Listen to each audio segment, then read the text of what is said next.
While science still hasn't proven all the mysteries of the universe, it has definitely debunked all of these old-fashioned theories about women. Buckle up, ladies, you're about to learn a whole lot about what used to be, facts. What would you do with a brain if you had one? It wasn't until 1920 that women across the US were allowed to cast a ballot, but ladies in Switzerland couldn't vote until 1971, according to National Geographic. No one cares, love. Some of us do, Mrs. Coleman. So sort your bleeding cake hole. One of the reasons for it? Women's so-called smaller brains made them mentally inferior to men. Anti-suffragist organizations claimed women couldn't possibly understand politics and therefore shouldn't be granted the right to vote. You're just a woman with a small brain.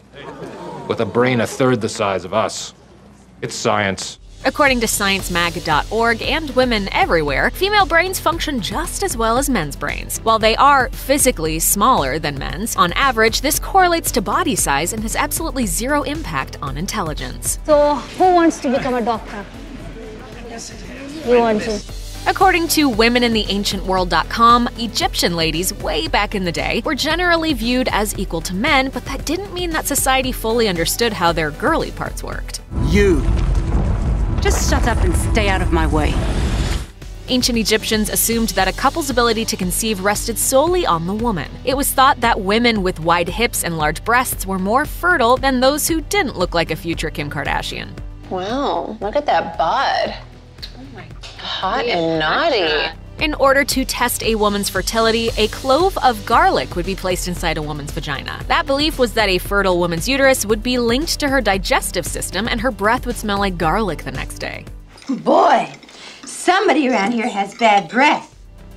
Strenuous activity used to be thought of as dangerous for women because it could harm their reproductive parts. It was the general consensus of the Berlin Medical Association in the 19th century that the, quote, ailing health of women during menstruation and pregnancy was proof that they were the inferior gender. One 19th century German doctor advised against girls jumping rope because it made the feet flat, damaged the lungs, and caused twisting of the bowels. I'm a girl.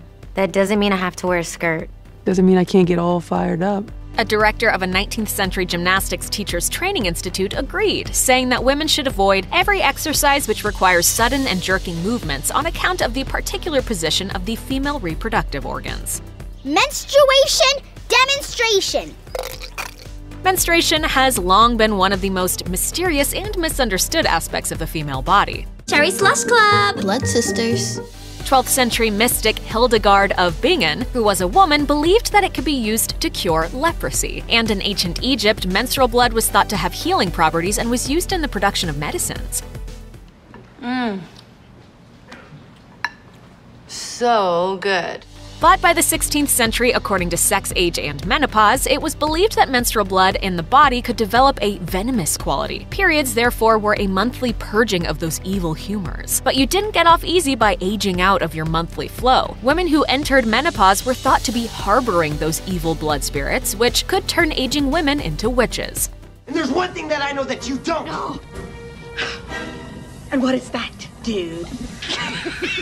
According to the book, most of the women accused of witchcraft in Europe during this time were past the age of menopause. Pregnancy can be marked by mood swings thanks to the hormones coursing through your body. Oh, I have never been so uncomfortable in my entire life. But according to A Cultural History of Pregnancy, during the 18th and 19th centuries, people thought that changes in mood were because the event of conception stimulated the womb, creating an excitability, which in turn affected other organs. Hormones, right? Other organs were thought to be so in tune with the uterus that they would experience sympathy pains, causing morning sickness and the swelling of the breasts. Looks like we'll have to give our ancestors a pass on all of this, considering they definitely didn't have the internet. Thankfully, ladies these days know what's up.